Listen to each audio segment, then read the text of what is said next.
"Tonight I will sleep with my concubine," said the prince to her on their wedding night. Candlelight, braided with smoke and perfume until the air itself felt ceremonial.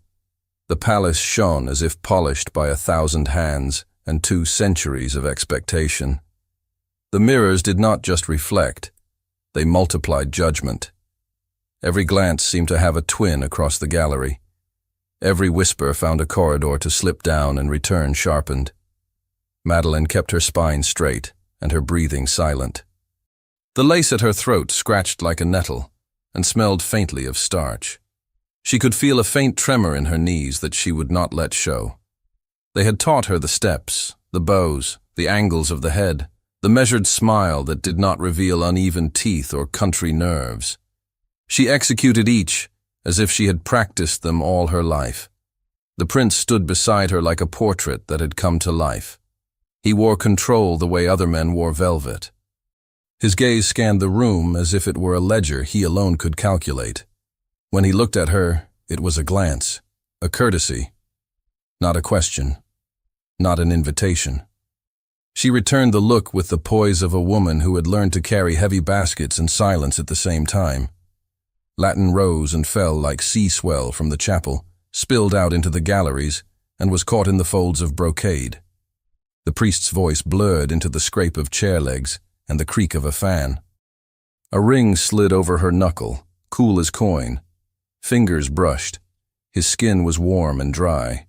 His hand withdrew, as if burned by being seen. They turned to the court. There was applause as soft as rain. Bows and curtsies thinned the distance without bridging it. The queen's women floated in a cloud of powder and approval and arranged her veil with tiny, precise tugs that meant, "Hold still. Smile. Do not blink too much." Her heart beat against the whalebone cage, stubborn and loud. Supper unfurled in courses that glowed and vanished, interrupted by toasts that felt like a pageant performed for the benefit of those who would never taste the oranges or the capon. Musicians worked their bows until the strings sang. She took tiny bites, then folded her hands and listened to the hum that lived under the music, the measuring hum of ambition and aligned advantage. The prince spoke to a secretary, to an ambassador, to a man whose ribbon marked him as a minister without portfolio. He did not ask if the pheasant was to her taste. He did not ask if the candles bothered her eyes. He did not need to. When it was time, a procession formed so smooth it felt rehearsed by the building itself. Torches moved like stars unscrewed from the firmament and brought indoors. The queen's women led with their murmurs. A priest whispered a blessing at the threshold of the marital suite, as if he feared to wake the house's old ghosts. The door to the antechamber closed on the salt-bright applause, and the hush that followed was so complete she could hear the tick of the bracket clock and her own breathing. The bed was a field of silk and embroidery, heavy with expectation. A fire burned low and steady. The prince dismissed the servants with a gesture so small she almost missed it. The final pair of hands smoothed the coverlet and withdrew with faces blanked by training. The last latch clicked. The silence that remained belonged to no one but them. He did not come closer. Meline kept her hands folded. She did not go to the bed. She could not pretend the scene into something warm. The prince turned his ring once and looked not at her, but at a point over her shoulder, as if speaking to a duty that stood in her place. "Tonight I will sleep with my concubine." The words were level, crisp, and brittle as winter. They cut with the tidiness of a knife used for trimming roses. Her mouth opened, then closed. She swallowed the lamplight and the sting of perfume. Her voice, when she found it, surprised her by not breaking. "Then enjoy your rest, Your Highness. It is a long day to end upon." He studied her then, as if recalculating. He nodded once. It was not apology. It was acknowledgement. He turned and walked toward the door that led to his own set of rooms, each with their own antechambers and guards and secrets. His steps made no sound on the carpet. She did not follow. She did not call him back. She remained where he had left her, halfway between threshold and bed, suspended between a vow spoken under Latin and a night that had been told what it would be. When the door closed, she exhaled. The room was beautiful in a way designed to instruct awe. The ceiling painted with gods who had never known hunger. The curtain tassels tied in knots so intricate they suggested meanings no one would explain. She looked at the bed again. It looked back like a stage. She refused to debut on it as a silent prop. From beneath the bodice, she drew out the narrow strip of ribbon she had smuggled through the day. The color was the exact violet of grapes at dusk, the harvest shade that stained fingers and teeth and stayed a while no matter how hard one scrubbed. She crossed the room and tied it in a simple plain knot to the bedpost. The silk did not match the opulence. It didn't need to. It made its own claim. For remembering, she whispered to the empty bed, and the empty bed did not answer. Music drifted through the doors like memory. Laughter followed, polished and high. Somewhere, a man coughed. Somewhere else, a woman hushed him with the authority of a fan. The bracket clock marked the minute she stood there, and the next as if counting things mattered. She straightened her shoulders and went to the small valet table. The combs there were silver instead of wood. The water smelled faintly of rose rather than soap. She dipped her fingers in and let the cold pull heat from her skin until her pulse slowed. The mirror above the table showed a woman with too much lace at her throat and eyes that would not dull. She could stay in the room and be the story. She could be found in the morning pale and still and generous with smiles while the court sorted what kind of humiliation pleased it most. Or she could make herself the witness. She slipped her feet into soft-soled slippers so that her steps would be a rumor rather than a declaration. She opened the door not to the corridor the court used, but to the narrow back stair the women had shown her earlier with a wink and a warning. If you must escape, escape without being seen escaping. The stair smelled like beeswax and old linen. It wound down into a corridor lined with locked closets and plain doors that servants used 12 times each day to keep the palace fed and dressed and shining. She moved like a person who belonged. That was the key she had learned in her first hour inside these walls. Not to scurry, not to flinch, to move as if someone had told you where to be. A pair of footmen passed with a silver tray and a jug of wine that caught the light and threw it back. They stepped aside without thinking. She inclined her head the exact measure that did not ask permission and did not extend thanks. A maid opened a linen press and measured her with eyes seasoned by observation. The girl looked away when Meline did not alter her pace. The corridor widened and poured her into a smaller gallery. Portraits watched from their gilded frames with the disinterest of the dead. The waxed floor gleamed. A draught she did not create lifted the hair at the back of her neck. She had gone this way earlier in ceremony, following the prince and the court in an order set by birth and title. Now she reversed the direction and paid attention to where tapestries gently stirred when there was no one near them, where a door latch had a burr that a gloved hand might catch. She paused at a mirror set in an angle that let her see around the corner without showing herself. Light pooled like white wine. Figures moved past, their reflections slipping over the glass in a way that made truth momentary and deception easy. 2 faces resolved that she recognized by reputation rather than acquaintance. The concubine walked with a self-possession that had cost her. Her hair was arranged to look unconsidered and had clearly been considered by the best hands in Paris. To the side, not touching, walked the prince. He was not smiling and not frowning. He had perfected the face that revealed nothing and thus invited everything. Meline did not step out. She did not knock. She let the reflection bring them to her without wanting to be known to it. They turned through a half-open door into a small salon she had noticed earlier because the books there were ledgers rather than poetry, and because the candles there always seemed new. The air changed when they crossed the threshold, not warmer, not cooler, just quieter. The quiet that happens when people intend to be overheard and use the silence as decoration. She followed to the door and listened. The carpet inside swallowed sound. The prince did not raise his voice. The concubine spoke in that polished tone created when danger meets practice. If anyone had pressed an ear to the panel, they would have heard a conversation worthy of a scandal sheet. If anyone had watched, as Madeleine did through the small sliver of mirror fleck caught between the hinge and the jamb, they would have seen not the hurry of lust, but the staging of it. The concubine tilted her head with an angle too precise. The prince's hand rested on the back of a chair rather than on her. He stood a fraction too far away. He leaned in a breath too late. It was a duet of misdirection, a scene designed to be seen. Madeleine's throat tightened. Even in falsehood, the ache of what was being used rang true. That ache did not dilute her clarity. It sharpened it. A paper slipped from the inside of the concubine's sleeve when she turned. It slid, flirted with the air, and settled beneath the lip of a small table. No one inside noticed. The prince had moved to the mantel and examined a clock as if its innards could explain any of this. The concubine adjusted her lace with the detachment of someone who would not be allowed to rest until every eye was satisfied. Madeleine slid through the open door like a note where the music demanded one.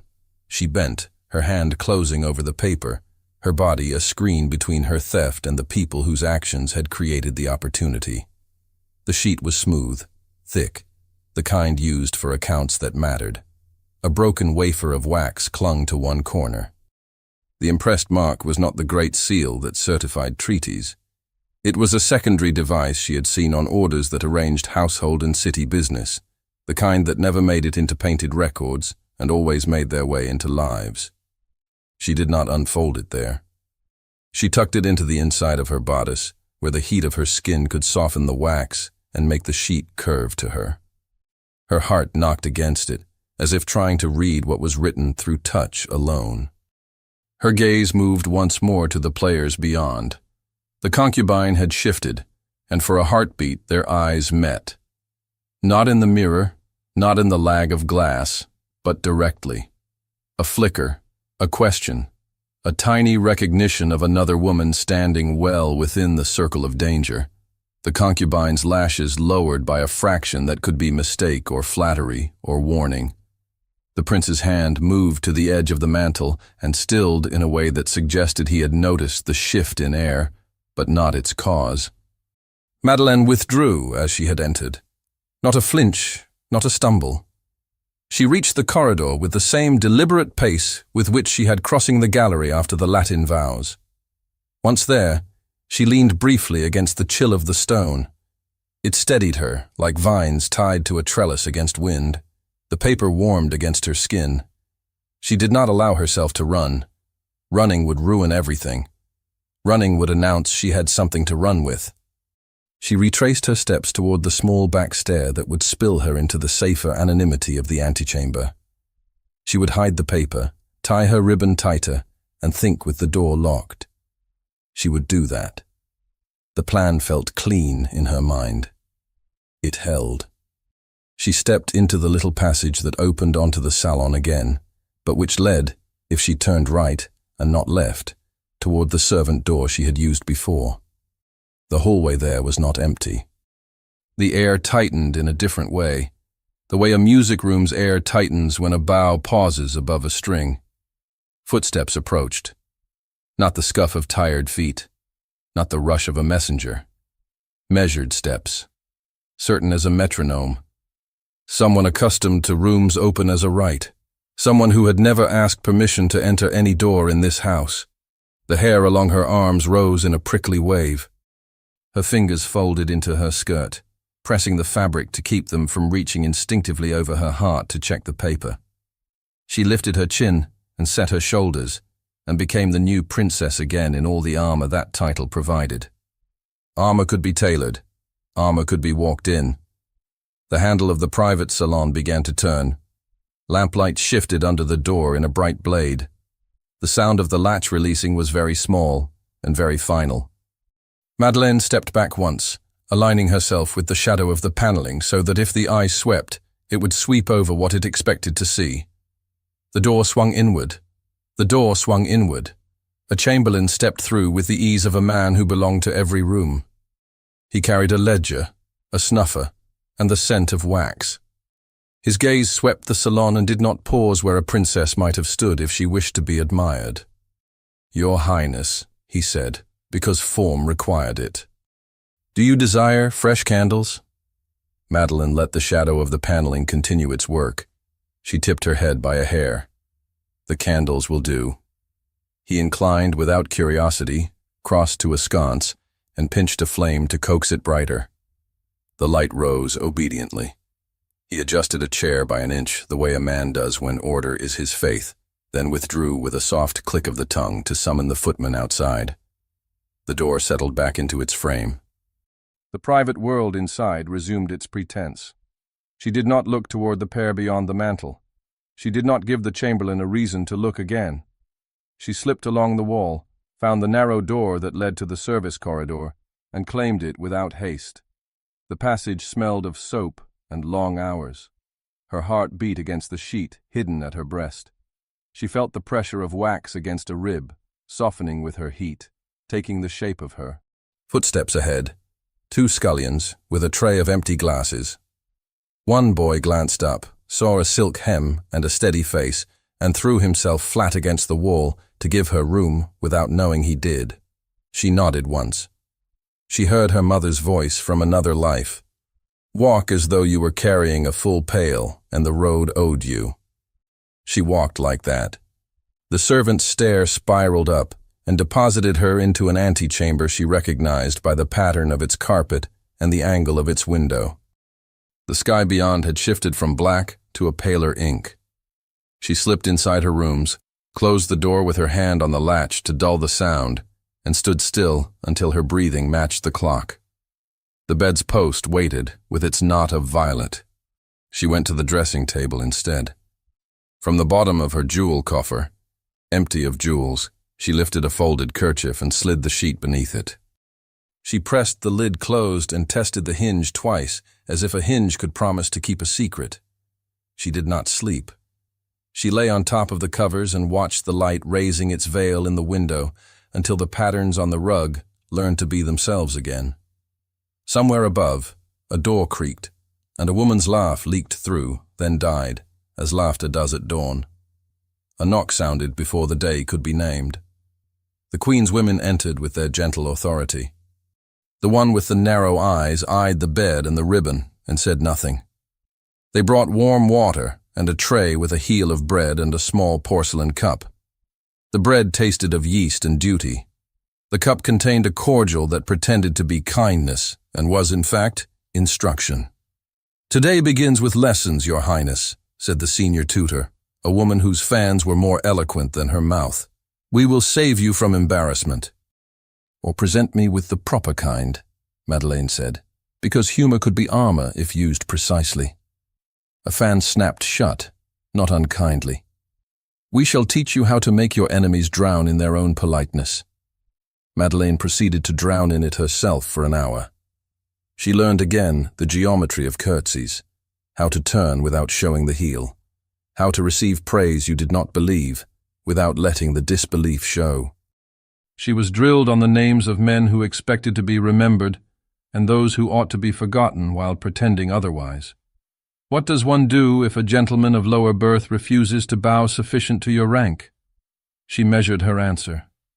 One addresses him with warmth at a distance. Warmth implies magnanimity. Distance implies precedent. A flutter of approval, quiet but real. The tutor lifted a ringed hand. "You were not born to this, which means you may be better at it than those who were. They forget it is theatre. You will never forget." "They taught me vineyards are theatre too," Meline said. "Every hand must move on cue, or the harvest spoils." "Do not say that within earshot of men who think everything is their cue," the tutor murmured, and the women smiled with their eyes because the fans would not allow their mouths to. By the time the court prepared for the promenade, the light had settled into something Paris understood, silvery and suitable for mirrors. The mirrored gallery opened its length like a river.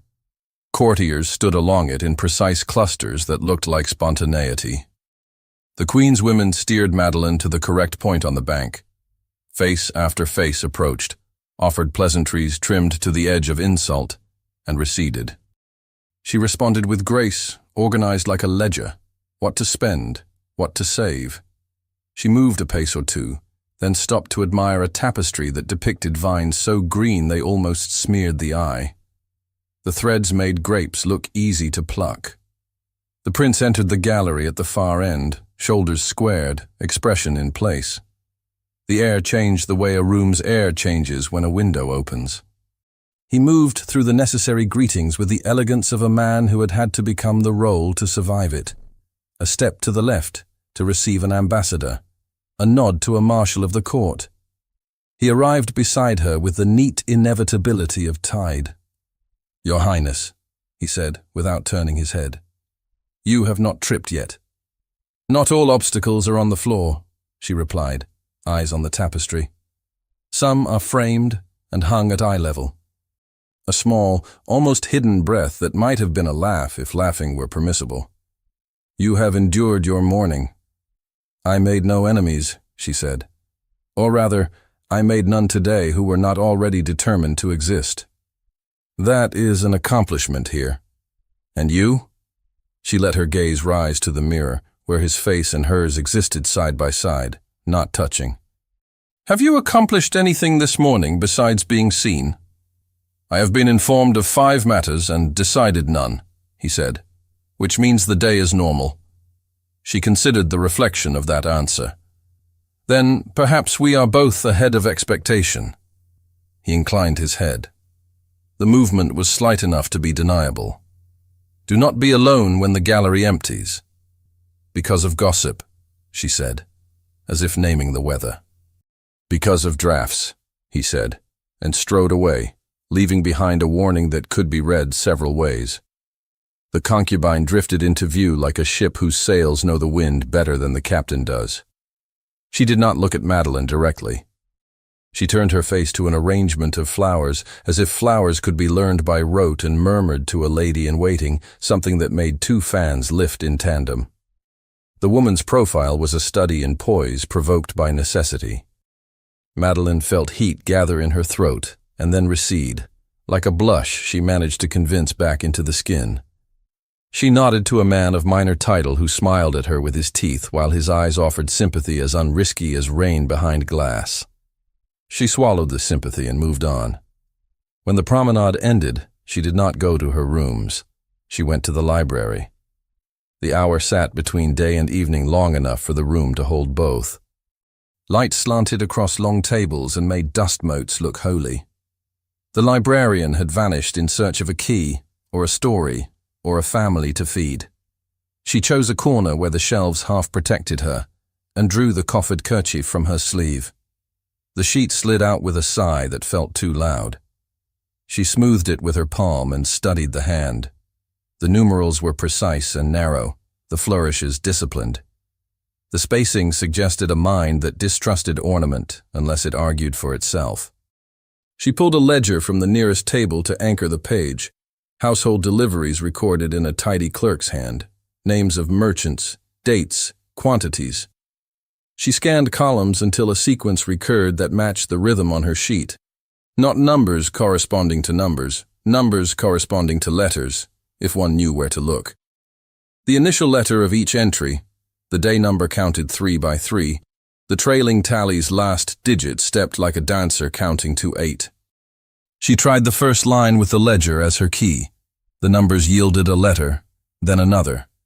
She wrote them in the margin of the kerchief, keeping her strokes small and clean the way she had learned to account for bottles and baskets without wasting paper.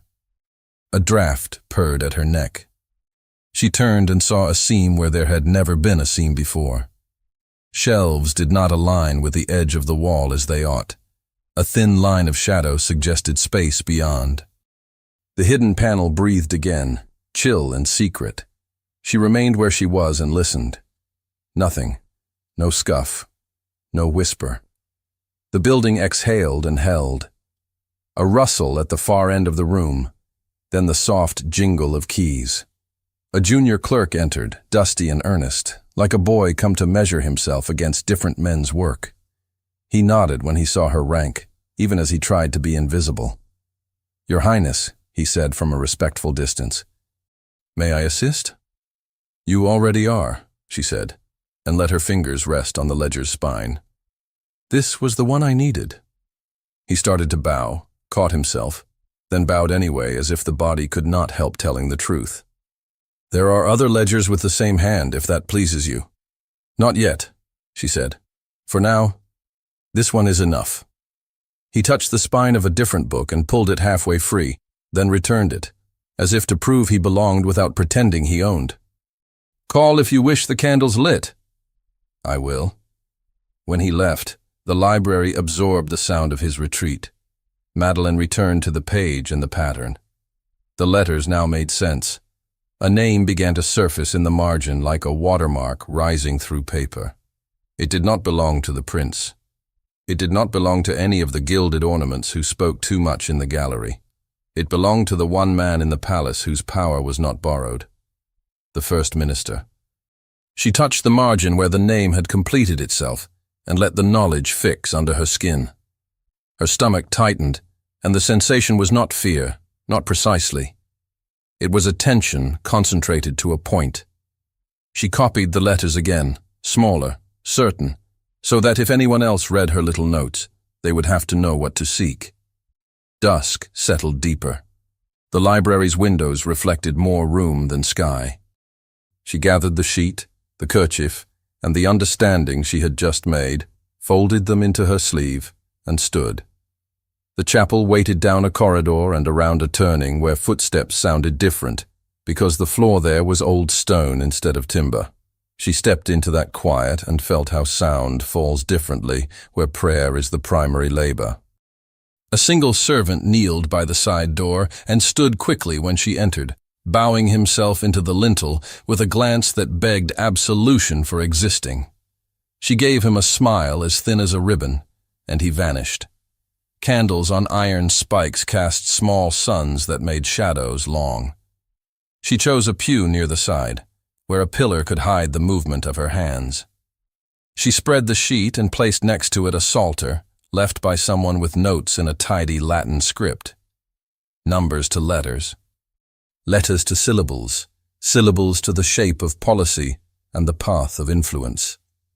The pattern did not resist now that she had the key. The first minister's signature did not sit at the bottom of the page where signatures belong. It was knitted into the lines themselves, as if the man had decided even his name should dictate how others read. The sweetness of wax and the faint acid of old smoke made a space she could think inside. She aligned one more sequence with the day's lection, where the initial letters of verses offered what she needed at intervals. Again the name rose. No ambiguity in the sequence, not rumor, not malice. Record. She closed the psalter and slid the sheet into her sleeve, then reconsidered and moved it higher, above the elbow where it would be harder to dislodge. She pressed her palm to it and felt the edges through linen. A presence leaned into the space the candles made.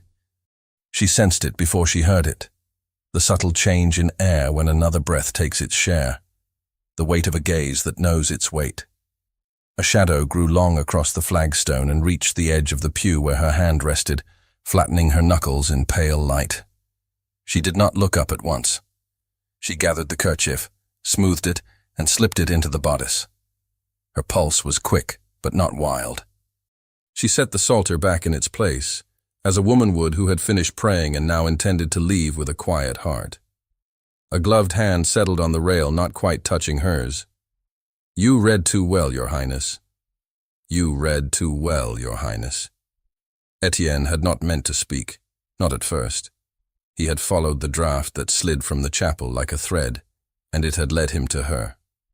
The candles lifted their thin gold and put it on her hands, on the neatness of the papers she had not been given to hold, on the sweep of her lashes when she did not yet look at him. The pew separated them by a foot of carved wood and by a chasm of choices that had not been his to make. She did not startle. She did not perform surprise for him or for the walls. She simply turned her face by a fraction and let her gaze climb to meet his. Her eyes were the color of the harvest she had been taken from, that late shade when fruit gathers dusk inside it. Then perhaps they should have taught me less, she said, and her voice was even, not small. He held himself still. A prince learns to be a wall when being a man could undo him. They will teach you only what is useful to them. And you, she said, which lesson do you recommend I forget first? The one that says you are safe if you are quiet. A beat of comprehension passed between them, like a chord picked out soft on a viol. It was too intimate, too dangerous. He made it colder. You were not expected here, he said, glancing past her shoulder to the iron spikes with their burning pearls. This is not a place for industrious thought. Then I will choose industry somewhere more public, she said, somewhere loud with witnesses. An unwise pull of admiration tugged at him. He severed it with care. He let his gaze drop, as if considering the book on the rail. The margin notes in that neat Latin hand did not belong to her. The paper under her sleeve did. He could see the faint line where its corner pressed against the fabric. He could feel, unhelpfully, the heat radiating from her skin beneath it. It is late, he said. His tone returned to iron. You will be expected at the promenade. And you? I am always expected. Her mouth lifted by less than a breath. You are not always present. He dropped his voice. There are drafts here that do not come from windows. Leave them for men who think they cannot catch cold. You think I cannot catch cold? I think you will not complain if you do. She let that stand. She slid the psalter back into its place as if nothing inside it had been of interest. He stepped aside and gave her the path, turning his shoulder to the pillar to remove his body from her way. She passed him so close he could have counted the breaths between them. He did not turn to watch her go. When she reached the doorway, she paused. The candles reflected in the sheen of the flagstones at her feet. If I am not quiet, she said without looking back, I will need advice. Then advise yourself as I cannot, he answered, precise and cool, because anything warmer would have betrayed them both. He remained after she left, because to follow would write one story and to do nothing would write another. He chose the story that cost him. The chapel gathered itself around him, making his outline part of its geometry. The bells began their small argument with the hour. Dawn was still a rumor. It would arrive with schedules and choreographies and eyes. He ran a hand over his cuff and found it empty of talismans. He made a note in his mind the way a soldier checks a musket by touch. There would be no kindness granted them by the morning. He would have to make do with accuracy. He left the chapel by the side door and took the servant's stair up, because power moves more efficiently when it sees the backs of the people who carry it. A wench with a broom flattened herself against the wall when she saw him. His steps made no sound that the corridor did not fold into its already held breath. Dawn took hold of the east windows like a housekeeper opening shutters. The palace woke. He reached his rooms and found them arranged as if men who did not sleep had stood there all night. Fresh water, fresh linen. The chamberlain placing a document at the exact angle that meant the signature would be clear in the light when he came to it. Etienne crossed to the mantel and read without touching. The document said everything and nothing. Men with small fiefdoms in their chests had prepared projects for his consent while the court had danced. The habit was to lay them before him at hours when his mind was supposed to be tired. His mind was not tired. He dressed for the promenade as if armor had cuffs. His valet, who had learned years ago not to speak unless asked nothing. The prince fastened a cuff and let his sleeve fall. It brushed a small fragment of violet that lay on the console table by the door, a moth's wing of color where there ought to have been none. He paused. The ribbon's edge had frayed under use, as if tied and untied with hands that meant things. He felt it with 2 fingers and closed them. He did not put it in a pocket. He wrapped it around his wrist and drew his cuff over it, a private tourniquet to stop something from bleeding out. The day took its weight. Meline had left the chapel and climbed the back stair with the same pace that had taken her into the corridor the night before. The palace had learned her footsteps. They no longer betrayed her by echoing. The Queen's women collected her quietly, rearranged the line of her sleeve and the fall of her hair without comment, and pinned at her bodice a strip of violet she had retrieved from the bedpost before the sun thought to argue with the rooftops. The pin slid home with a firm little bite. The ribbon sat where color does when it means intention. "Hold a fan this way," the senior tutor said, pressing a painted device into her hand. "It will tell them your patience is sublime." "And if it is not?" Meline asked.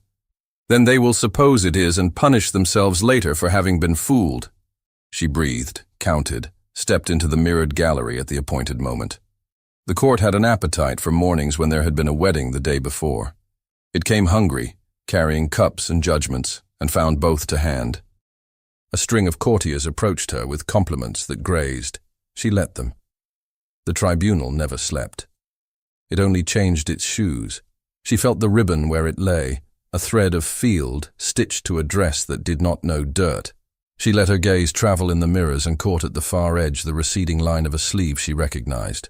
The prince moved toward her, the hall obliging by making a path. He reached her, turned just enough to be seen near her, and let their proximity mean obligation. He did not address her beyond what the hall required. She did not ask him to. "You have not tripped," he said, because small mercies could be mistaken for insults if delivered badly. "Not all obstacles are on the floor," she answered, remembering the draft under the chapel door. He left then, and the gap he had occupied filled with faces that wanted to be reassured that his leaving meant nothing at all. The concubine appeared as if the music had summoned her timbre. Her gown was a lesson in restraint that read as provocation to men who thought cloth existed to entertain them. She moved with the sway of someone who had learned to carry injury and not spill it. Her gaze slid past Meline without catching. It was tact, performed as self-preservation. Servants shifted. Pages were sent on invented errands that intersected in one particular corridor off the gallery. The gallery's sound drew toward that corridor like water toward a drain. Meline felt the court's attention tilt. The Queen's women stiffened as if they had smelled smoke on silk. A small knot of people unspooled themselves toward the side passage where doors opened onto suites that did not belong to the public. Someone who believed himself witty made a low observation that carried. Two ladies in the middle ranks repeated it and gave it weight with their voices. The tutor touched Madeline's elbow with a pressure that said, "Stay," then said, "Come." Duty required seeing when others pretended not to see. Duty required not fainting. They reached the threshold of the side corridor at the exact instant the wrong door opened. Two figures stood in the doorway. Liane's hair lay like script over one shoulder. Etienne's hand showed pale against the dark wood where he had just dropped it from the latch. They were too close to declare innocence and too far to declare intimacy. It was the distance a painter gives to saints who have shared a thought, but not a touch. A hush pooled. It was not silence. It was the sound of satisfaction threading itself through 100 throats. The concubine's expression did not change. It could not afford to. The prince's did not either. He had trained it not to. A gold spill of light from a high window marked the dust between them, as if to underline the exact inches that courts cannot see. Meline stood. The ribbon at her bodice felt heavier. She did not flinch. She did not step back. A whisper passed near her ear that said, "Poor girl," and another that said, "Of course," and a third that said nothing in words, but made itself known in the shape of a mouth. The Queen's women moved. One placed herself at Madeline's side so that the onlookers would have to take her in as part of the tableau. The tutor's fan opened to the angle that meant, "We are bored by your cruelty." The door closed. The corridor's function resumed. The court rearranged its face around the new information as if it had expected it all along. Meline inhaled and let air stay. She had thought once on a hill above her father's vineyard that wind loves the one who will not resist it unto breaking. She chose to bend and then to straighten. By the time she returned to her rooms, a folded paper waited on her valet table. No seal with a lion or a crown. A more modest ring in red wax, stamped neatly. The hand that had addressed it was careful enough to be anonymous. She broke it open. The ink spoke in the polite register of men who like to say ugly things while sounding reasonable. An inquiry had been initiated into irregularities in the transport of barrels from a certain provincial vineyard. Names were not necessary, the geography was sufficient. There would, of course, be no need to involve the Crown should the interested party find a way to remove herself from the kind of scrutiny that often damaged the innocent. The air thinned, not the air in the room, the air around the heart. She sat, because knees are traitors when they remember the weight they carried as children. She read the letter again, syllable by syllable, as if the shape of the words could change their meaning. It did not. It was a threat wrapped in linen and laid at the foot of her bed. She folded it once, cleanly. She placed it beneath the brush where the Queen's women would not find it by accident and gossip it into poison. She stood, and when she stood the ribbon at her bodice tugged as if to anchor her. A sound of bustle swelled outside like a tide. The day pushed her toward the garden as if it were all one theatre and every scene had its place. The promenade must be completed. The flowers must be remarked upon. The fountains must be admired. The princess must be seen being seen. The palace did not stop for bruises. She went. The gardens were too formal to be kind. Boxwood hedges cut the sun into obedient strips. Gravel shifted underfoot in a way that sounded expensive. Beyond the main walk lay a maze planned to amuse men who loved to be lost with certainty that someone would find them. The Queen's women kept her to the paths used for display until obligation was checked off its list. Then a courtesy freed her for a turn around the central fountain, where she might compose herself out of the line of people who wished to be the first to wound. She drifted toward the fountain, grateful to be grateful for the incompetence of carp that flared gold and fat under the surface. There was shade here, thrown by cypress, and a statue of a boy with water cupped in his hands. Children would have laughed at the boy. The court smiled at him with their eyes and never remembered him afterward. Footsteps trailed hers, not loud, not soft. 2 sets, attempting to be neither. She turned once and saw no one close enough to cause offense. The press of people had thinned. It was the time of day when letters got written and faces were washed in hope of looking new. Ahead, a narrow path led between hedges toward the fountain proper. She took it. The air cooled. The scents changed. Less perfume, more green. She did not hurry. Hurrying would make a story from nothing. At the bend, a figure appeared. Gloved hands, the tilt of a hat not quite low enough to be deferential and not high enough to be insolent. Another figure paused behind her just beyond the corner of her eye. She granted them no fear to feed on. "I am in need of air," she said to the one who could hear if he wished, in the tone one uses on a footman who has been too eager. "Please afford it to me." No answer. The path confined the 3 of them in a brief, intimate geometry. The fountain's sound sharpened. Falling water does not care about human errands. It simply falls. She moved forward. The figure ahead moved just enough to make the space narrower. The one behind took a step that made his presence wait. "The weather is kind," she said, as if these were gentlemen and the hour harmless. "The weather is what it is," said the man ahead, and the voice was wrong in the way voices are when they have borrowed dialects and failed to return them. She did not turn her head toward the one behind. She saw by the angle of his shadow the exact moment his hand lifted. The push was not violent. It was accurate. Her balance broke. The rim of the fountain caught her calf, and then her knee, and then the air did what it always does, stepped aside. The water took her as if it had been waiting. Silk dragged at her like vines. Her hair, freed by force, spread and pulled. The world became bells and green light.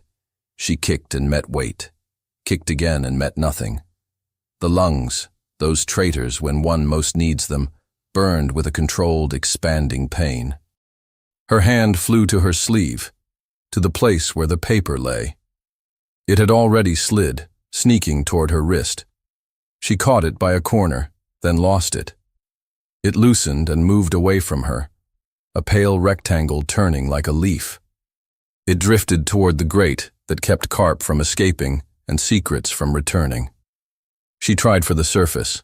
The surface was farther than she had remembered it being from looking down on it. The dress took all her movements and made them half of what they needed to be. The fountain's lip wobbled above like a coin dropped into wavering water. She saw, through liquid light, a shadow pass along the rim. A second shadow. Both receded. They did not return. Her lungs clenched toward a breath that would not come. A small, precise thought occurred to her. This is a message. It is not a murder. It is a lesson about how close one can be brought. The shade of the statue fell across her face as she turned. The ribbon at her bodice loosened in the water, breathing like a thing alive. It streamed free and then coiled lazily around her arm, as if unwilling to go. Her chest became an integer of pain. Her sight confettied at the edges, then drew to a point so fine it hurt to look at it. Her hand opened, empty. Black crept in with the patience of lacquer, finishing what others had begun. Arms plunged through the green, dragging cold up with them. Etienne's hands closed beneath silk and bone, and lifted. The fountain roared in his ears, hard water and harder blood. Meline broke the surface in his grip, head thrown back, mouth open to air that did not come fast enough. "Hold," he said, though he knew she could not hear sense while the lungs argued for breath. He hooked his elbow under her shoulders, turned her toward the rim, and pressed her palms to stone. "Now, breathe." She coughed a blade of water and then another, and then breath came ragged and furious. Her lashes were black with it. He took her weight and hauled, the weight of the gown fighting him, the weight of the court pressing from behind his ribs, with 1,000 eyes. He forced it out of the picture. The world came down to his hands, and the woman between them. 2 servants, late to be useful and early to be witnesses, hurried along the path and stopped with their mouths half open. Etienne cut them with a glance that said, "This did not happen." One fled for a cloak. The other fled because flight was the safer story. "Up," he said. "There." He pulled her under the cypress shadow, away from the line of sight of anyone who loved a tableau. The cloak arrived from nowhere. Everything arrived in this house from nowhere. And he wrapped it around her, as if warmth could be given like a command. Water ran from the hem in a line that pointed to the hedge. It would dry. Judgment dried quickly in sun. "Can you stand?" She nodded once, then again, more truly. Her mouth was pale. She gathered the cloak at the throat the way a woman gathers a last defense. His gaze dropped, unbidden, to the violet ribbon loosening from her bodice. It curved in the air, reached for her wrist, then slid, unwilling to leave, unwilling to stay. He caught it. The silk lay in his palm like a line back to a day when grapes stained instead of politics. He pressed it into her hand. "Keep that," he said. "I intend to," she managed, voice roughened into strength. The garden murmured. The palace watched. He measured the distance to a door meant for gardeners and men with tools. The hinges there were old, but old had its uses. He took her elbow, not as a claim, but as balance, and steered them toward it. "Walk," he said, "as if you are chilled, and I am an attentive husband. Is that the lesson for today?" Her teeth chattered around the words. She put them in order anyway. "It is adequate for this minute." The door yielded to his shoulder. Cool air pooled in the service corridor beyond. The smell of damp stone replaced perfume. He pulled her through and closed the door on the fountain's bright noise. The shadow took them in. She leaned her back against the wall and closed her eyes, as if the dark could press the water out of her. He braced his hands on either side of her shoulders, not touching, making a harbor of his body without letting it declare itself. He breathed, to match hers, lending his rhythm until hers found its own. "I am not hurt," she said, opening her eyes. That was not true. The bruise on her shoulder would bloom. she said it anyway. "You are wet," he said, because it was safer than admitting any other observation. "And you are in danger." Her chin lifted under the cloak. "I have been since the Latin," she said, and left it there. He looked down the corridor, measured it for footsteps, then back to her. "This way." He kept to the passages that ran behind the grand rooms, where the walls were thicker and voices did not carry. A stair climbed, shallow-treaded for men who carried turines. On each landing, he paused, not to listen. He had trained himself out of obvious wariness, but to be certain his caution read as entitlement. He reached a narrow antechamber with a bench scarred by decades of hands and a peep into a room where at noon linen would be counted. "Sit," he said. He wrung a handkerchief and handed it to her. His hands, which had hauled her from water, shook once, then understood themselves again. She touched her hair, the simple gesture of a woman recalibrating the world. "You were there quickly." "I do not walk as slowly as men pretend who wish to be observed," he said, and added, because he could not bear the misreading any longer, "This was not mischance." "No," she said softly. "It was education." Her eyes were too bright for comfort. He wanted to ask how many breaths she had stolen from water and made her own. He did not. He switched to the ground he could claim. "You cannot go back to the garden, and you cannot be seen in this state. Then keep me where I cannot be seen." The calm in her voice hurt. He leaned closer, lowering his tone until the stones could not steal it. "Madeline, I will prefer clarity to cruelty. I have not given Leon what the court wanted to believe. They have given her to me instead. They use her to pin rumors to my name and to open doors that close against men." She held his gaze until the words settled. Then, only then, "So you are not faithless. You are besieged." "I have been both in other ways," he said, "but not in that one." "Why tell me now?" "Because they will not stop at humiliation. They will remove what does not cooperate." She looked down at the ribbon, now darkened and wrinkled from the fountain. Her thumb moved over it, a tiny oath. "And your remedy?" "Distance," he said first, because that was what he had taught himself to administer. "I would have you away from this for a time. Leave the court until the dance is done." "And leave you to dance alone?" "Do not make me call it prudence," he said, "when it is fear." Her laugh cracked. "Fear is not always unwise. Nor is defiance always brave." She did not argue. She pressed the handkerchief to a new drip that escaped her hair and considered him with the unsentimental attention he had come to crave against his will. "What happens if I stay?" "Then we stop pretending we are not allies," he said, "and we make an end of this." "How?" He exhaled, long, through his nose. The weight he had carried for months shifted. It did not lighten. It settled into place. "By naming the man who believes he cannot be named." "Say his name," she said. "Meercourt," he answered. The First Minister's syllables tasted like iron. She nodded once, as if a ledger entry had balanced. "Then you will need more than my absence to defeat him. We will need a plan," he conceded, "and an hour that belongs to us." A door to his left, flush with paneling, gave a sigh. A woman slipped through, quiet as a confession. Leanne closed the panel behind her and leaned against it only long enough to let herself exist. Composure slid back over her like a glove. She took in the cloak, the wet, the closeness, and did not waste words on commentary. "Someone," she said, "has been generous with their servants." "Timetables," Etienne said. "We are interrupting them." Leanne's eyes went to Madeline, and then returned to him. "I am sorrier than I can afford to look." "You brought me into this," Madeline said, not with accusation, but with a plainness that respected the price of plainness. Leanne inclined her head. "I brought myself. They used you." "There is a distinction that does not comfort." "Comfort is not in fashion," Madeline murmured. Leanne glanced down the passage and then back. There is a folio meant to move tonight. The mask gives cover. It carries decisions you did not make and debts you will be said to have promised.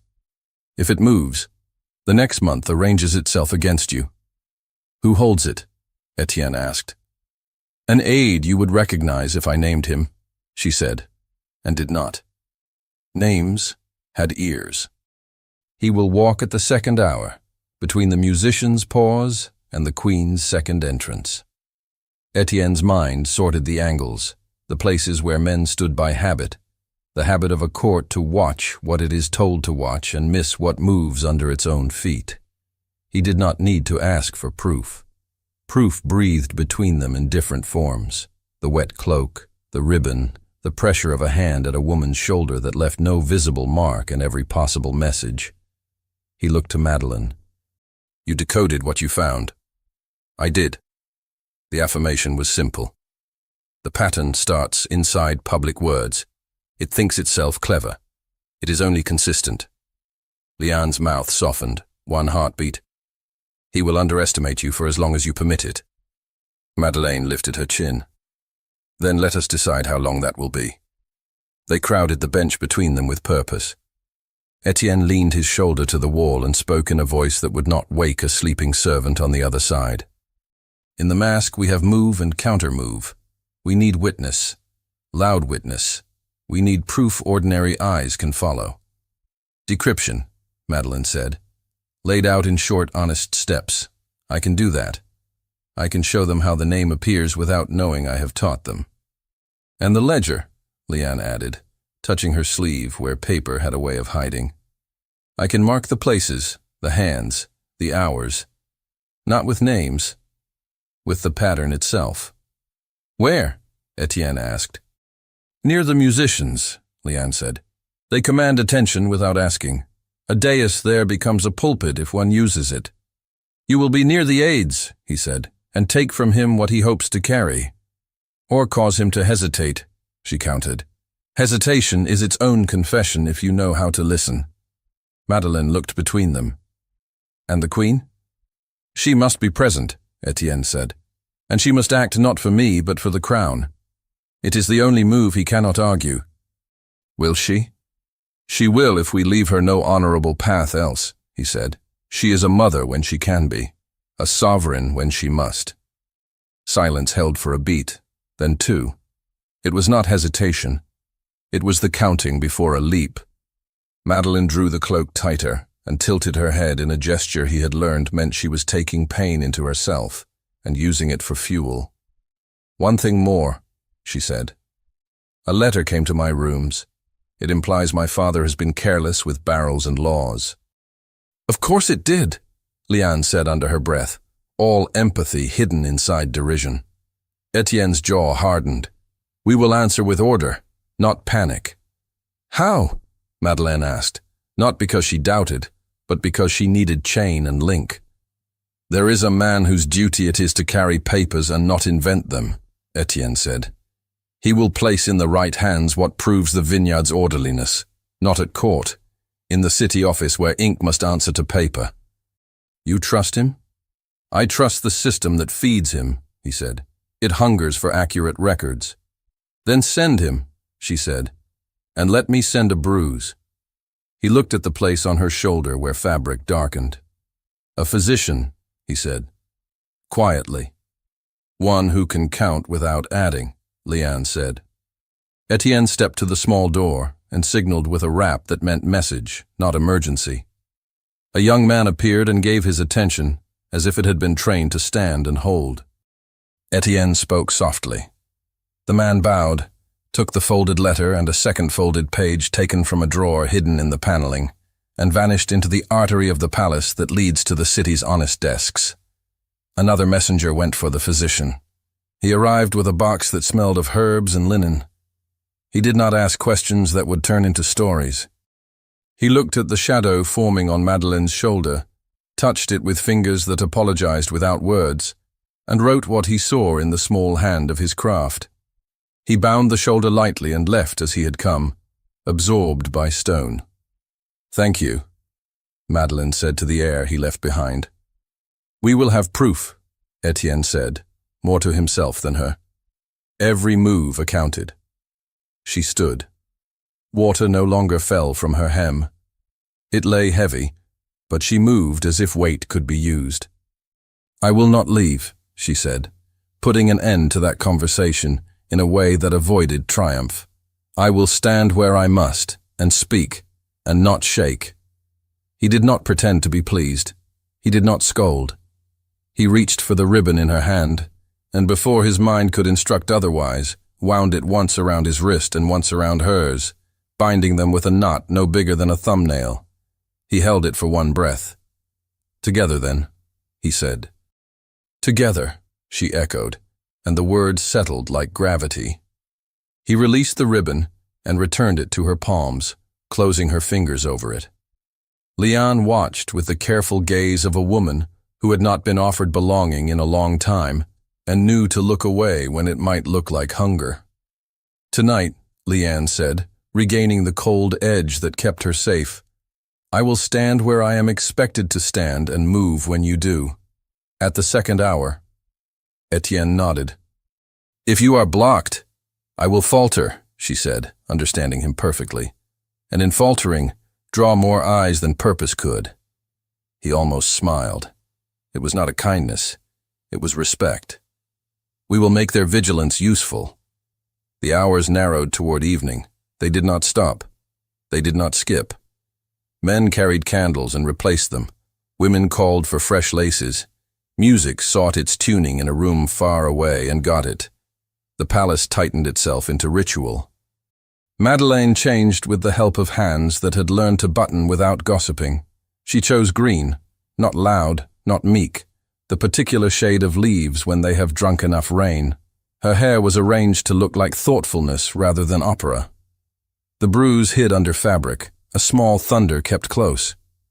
She slid the ribbon into a fold at her wrist, not hidden, not announced. She met her own eyes in the mirror and recognized them.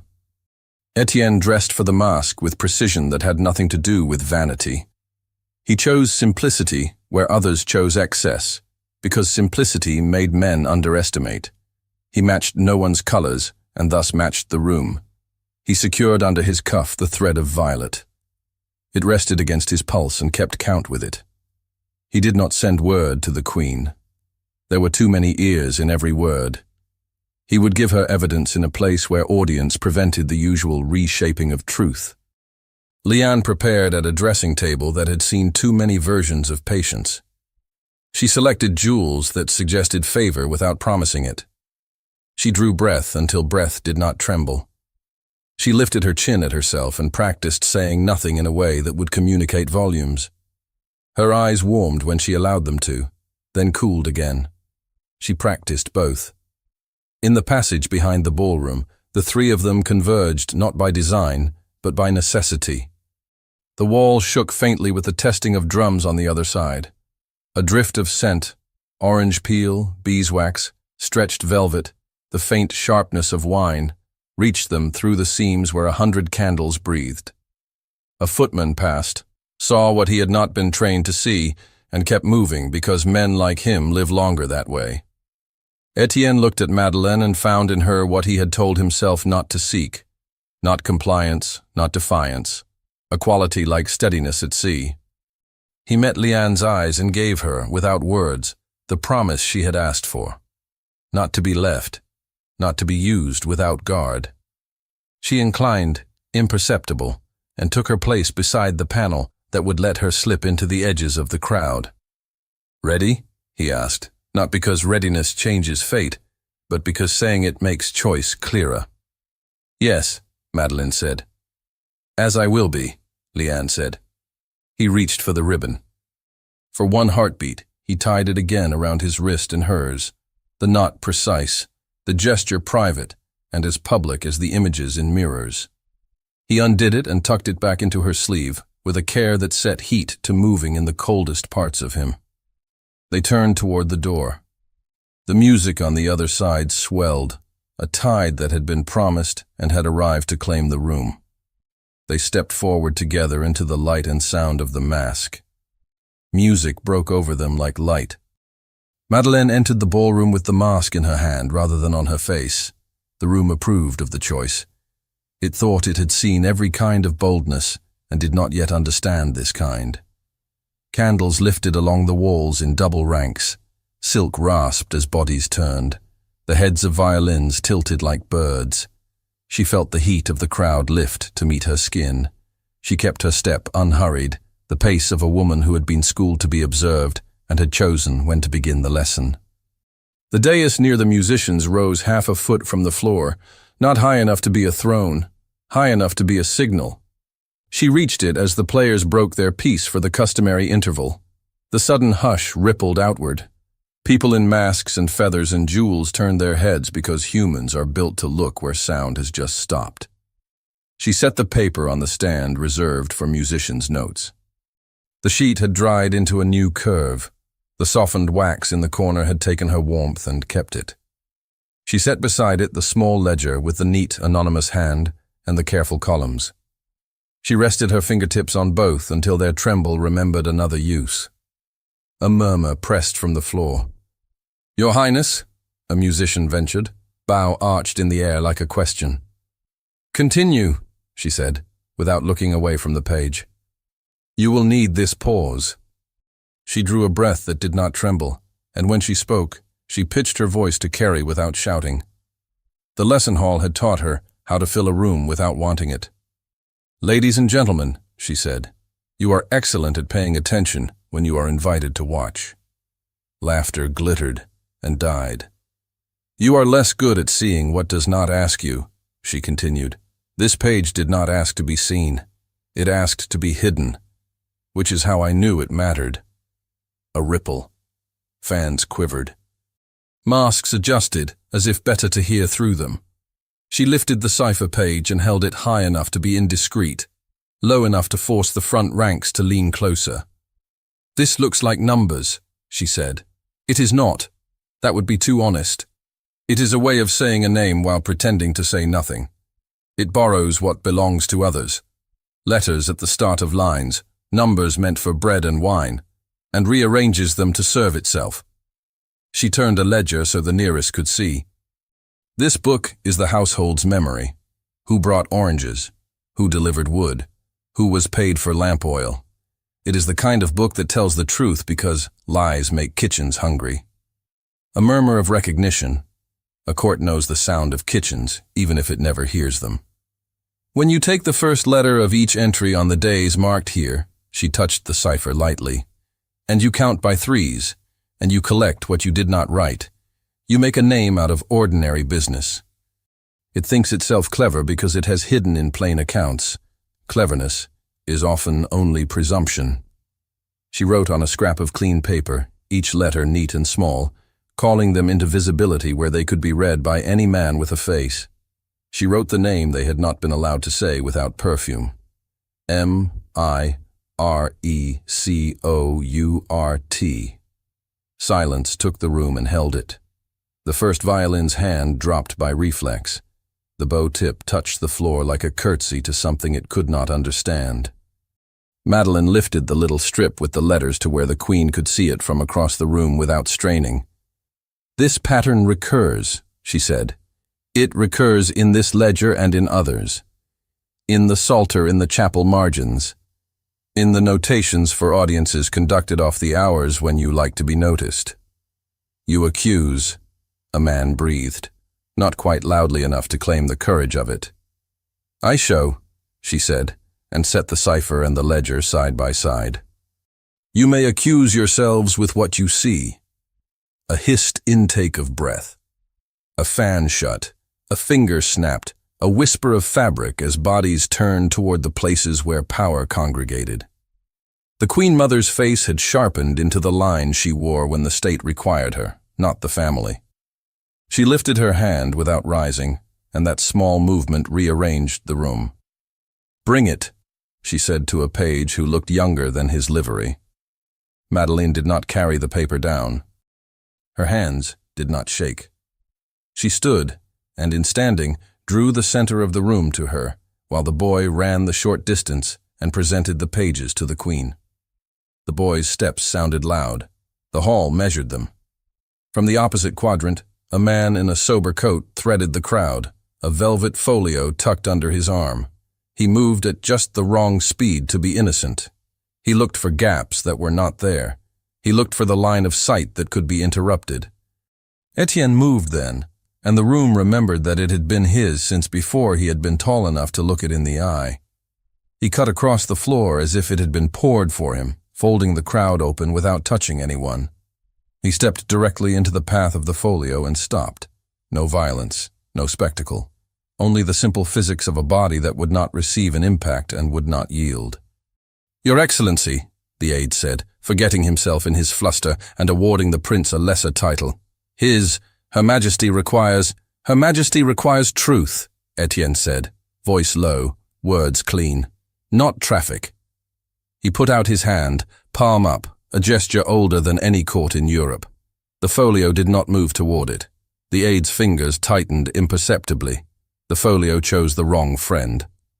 Etienne let the mistake live in air for a single heartbeat, then took the folio, not roughly and not gently, and turned with it toward the throne dais.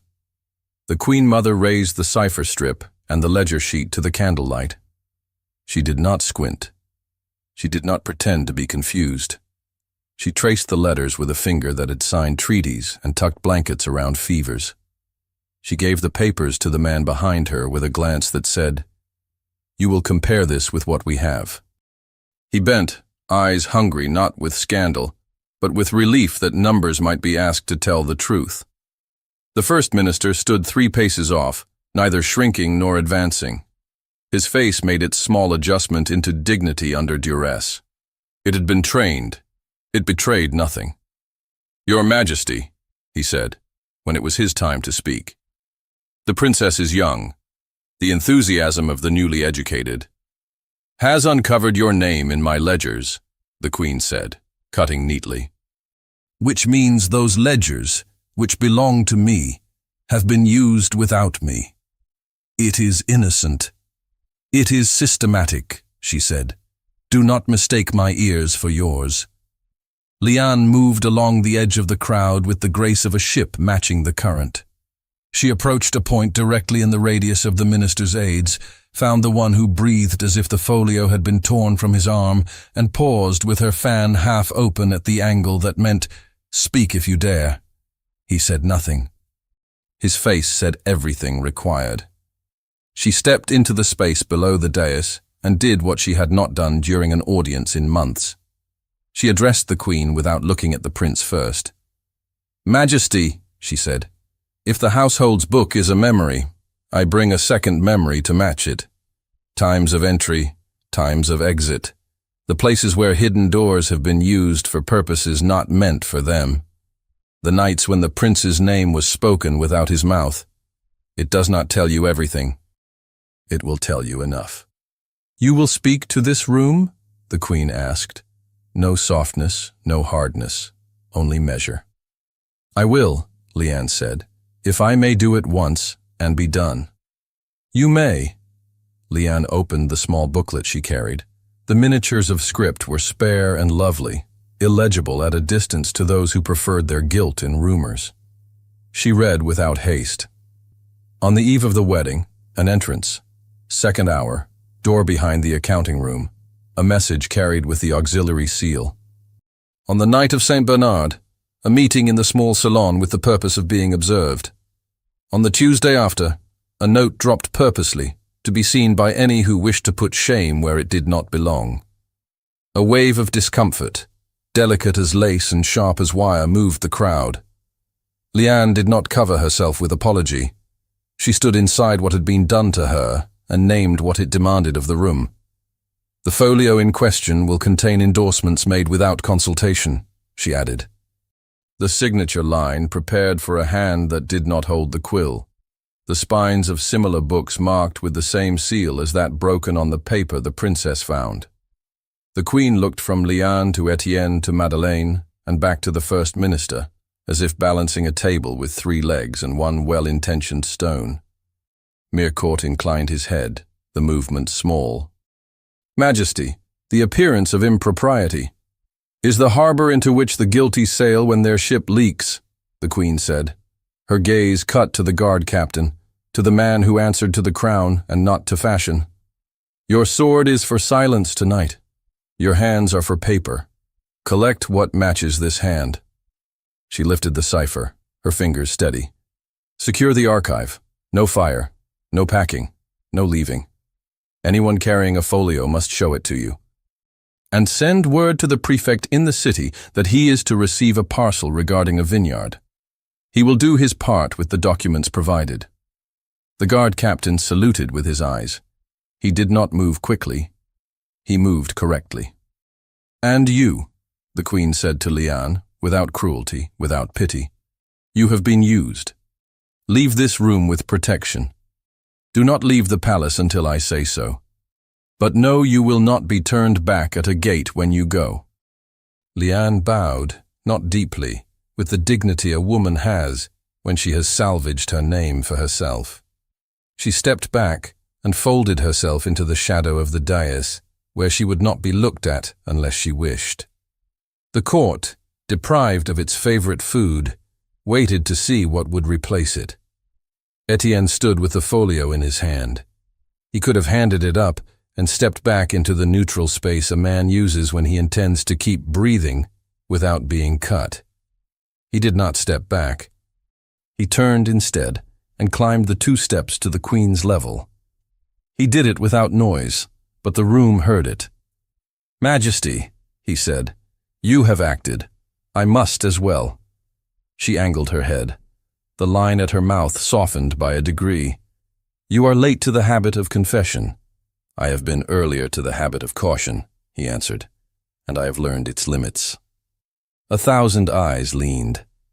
He turned to face the room, and then to face the dais, where the musicians' stand held the cipher like a solemnity. The musicians themselves held their instruments as if they were small living things that could be scared. "I have allowed others to use my name because I believed I protected the crown by silence," he said, not loud, and the room made itself out of listening. "I have allowed a woman to be placed beside me and judged for it while I measured what could be borne. I will not do either again." He lifted the folio. The seal gleamed in the light. He snapped it with his thumb and did not rob the act of its drama. The room inhaled. He drew out the papers within and turned them, page by page, for the queen to see and for the crowd to see him seeing. Signatures arranged in rows for a hand that would never touch them. Accounts that reached for money belonging to no one present. The handwriting precise and narrow. "Meyercourt," the queen said, without heaviness, without surprise. "You have stepped where you were not permitted. You will step aside. For now to a room without window or audience. Tomorrow, to a different future from the one you rehearsed." Meyercourt bowed as if it were a preference. 2 guards flanked him, hands empty and ready. He walked between them like a man modeling patience to a difficult child. The pressure around the crowd changed pitch. Some faces warmed, relieved to be allowed to return to admiration of the music. Some cooled, disappointed in the lack of immediate fire. Most hovered between. Etienne descended the 2 steps. He turned toward the dais where Madeleine stood with the ledger and the cipher and the clean scrap, with the letters that had named the man the court had not expected to see named by a peasant's daughter who tied ribbons to bedposts. He felt the band of violet at his wrist pulse with his heart. He crossed the space to her like a man crossing a small but impassable stream. He stopped a pace away. He did not reach. A hall builds meanings into gestures. Too much, and it swallows you. "Your Highness," he said, and even the formality held warmth now. "You have my name. Keep it." She looked at him, and the look contained the garden, and the fountain, and the rope of a hidden ribbon, and the morning in the chapel, and the lesson at the ledger, and the old habit of not disappearing. She held his gaze without fear. "Then do not require me to hand it back within the hour," she said, so softly only the first rank could hear, and the first rank pretended to be deaf. He lifted his hand. The violet ribbon showed. A small confession escaped from linen. He took her right hand, palm open, as if she might withdraw it, and bound their wrists together with a neat, strong knot. He did not bow. He stood with her, wrist to wrist, and let the room understand. "Our business," he said to the Queen, to the room, to the men who had profited from his restraint, "will be conducted in daylight and in partnership." The Queen's fan stirred the air like a decree softened for human use. "So be it," she said. "Musicians, play." The violins found their strings. The tune rose tentative, then strengthened, as if encouraged by the fact of bodies still wanting to move. People rearranged themselves into the shapes demanded by the evening's script. Some could not keep their eyes from the ribbon binding two hands. Some pretended not to see and wore their pretense like a crown. Leanne moved then, as if her cue had been written into the floor. She crossed to the side door indicated by a glance from the guard captain and passed through, neither triumphing nor skulking, simply going where safety had been arranged to meet her. A man with calm eyes fell in beside her, with the kind of invisible protection good officers can make when they remember law rather than appetite. The frenetic appetite of the court began to feed again on wine and chatter and the little jealousies that needed smaller stories to grow. The blow had landed. It had been seen to land. The room would not stop. That was not its way. It would shift and make a new balance. Under the sound of fiddle and flute, Madeleine and Etienne stood for a beat longer, wrists bound, and let their breath slow at the same rate. He loosened the knot and did not drop the ribbon. He tucked it back under her cuff, with a care that reflected the measure he intended to use in the rest of his life. "May I escort you from the noise?" he asked.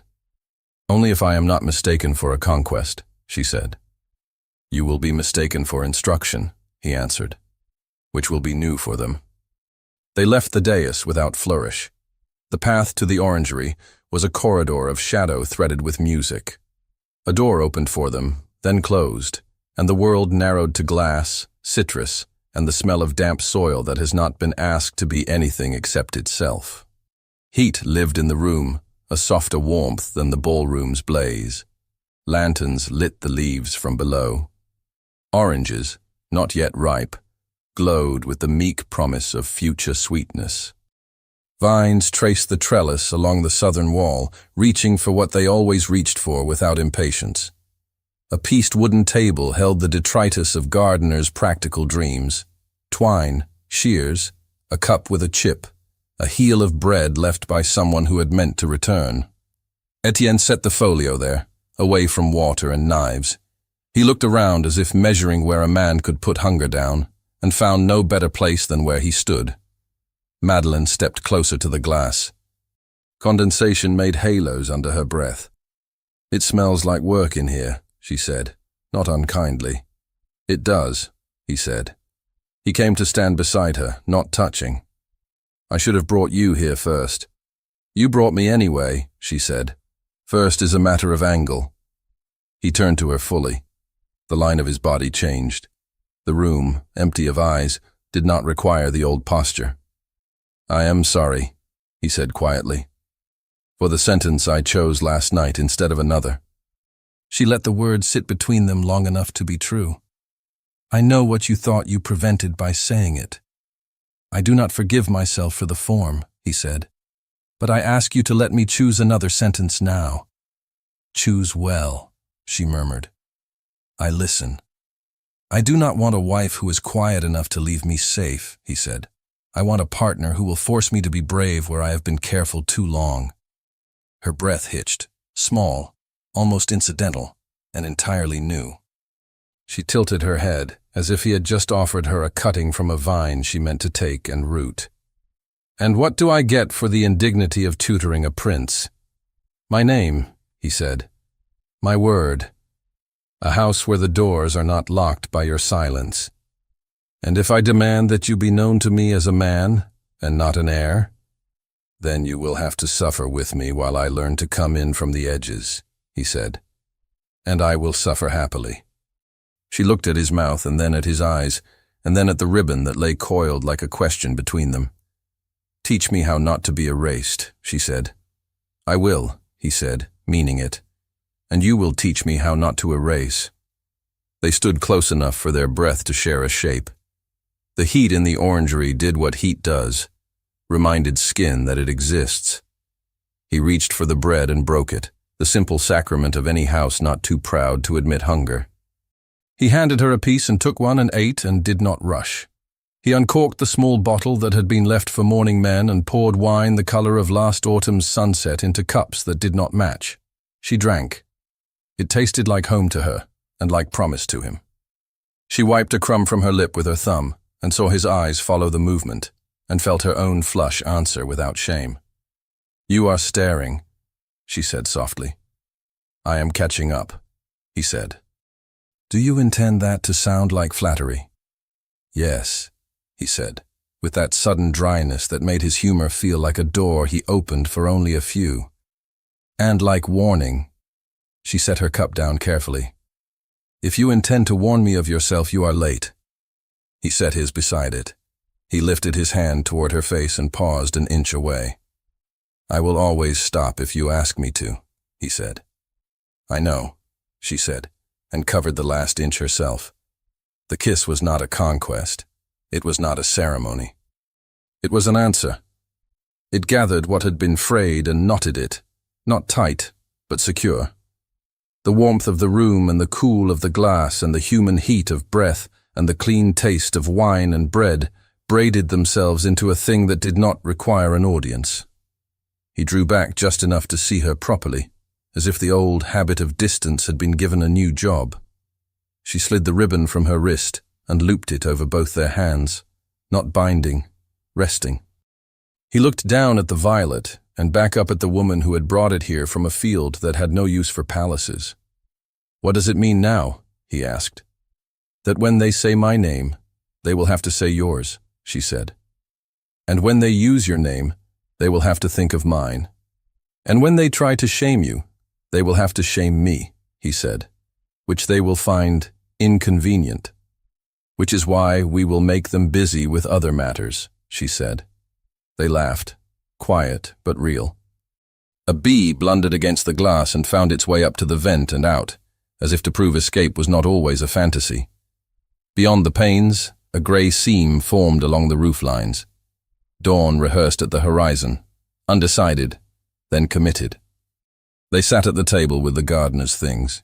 He traced the grain with his finger. She watched the vine's smallest tendril find its way to a wire and curl. They did not fill the air to prove they had things to say. They let silence be part of their understanding. "Will you regret this?" she asked at last, the quiet directness that made him trust her more. "Only that I learned too slowly," he said. "I will not regret choosing you where I had been instructed to choose discretion. And I will not regret believing you when it would have been stylish to doubt," she said. He nodded, solemn for a breath. "We will bear the style of being unfashionable." "Which is the first fashion?" she said, smiling. At the east glass, light shifted from pewter to pearl. The oranges became small suns with patience. The vine unfurled another quarter-inch. Inside, a prince and a vintner's daughter invented a way to hold hands in a house that had always preferred to hold people instead. He picked up the ribbon and looped it once around her wrist and once around his, a gesture done with the careful reverence of a man who had abused ritual and meant to repair it. He tied a knot no bigger than a seed. It held with just the right amount of give. "Not a binding," he said. "A reminder," she finished. They stood. He lifted the folio again, not because he wanted to, but because he knew who he was. She lifted the empty cups, not because she needed to, but because she liked the feel of work in her hand. They faced the door that led back into the palace and into the day that would spend itself on what had been started here. They did not dread it. "Walk with me," he said. "I already am," she answered. He smiled, not measured, not lessened. He opened the door. Morning walked in. They crossed the threshold together, the ribbon soft between their wrists, the scent of wine and citrus and new green following them like a promise. Thank you so much for listening to this story all the way to the end. We hope it moved you as much as it moved us while telling it. We'd love to hear your thoughts. Leave us a comment telling us where you're listening from and what you liked the most. Rate this story from 0 to 10. What score would you give it? If you enjoyed this story, don't forget to subscribe to the channel and leave a like as a show of support. That really motivates us to keep creating and sharing more stories full of emotion and life lessons. And before we go, we want to remind you that an exciting and heartwarming story recommendation will appear on the final screen. If you'd like to enjoy it, just click on the video. Thank you once again for being here, and we'll see you in the next story.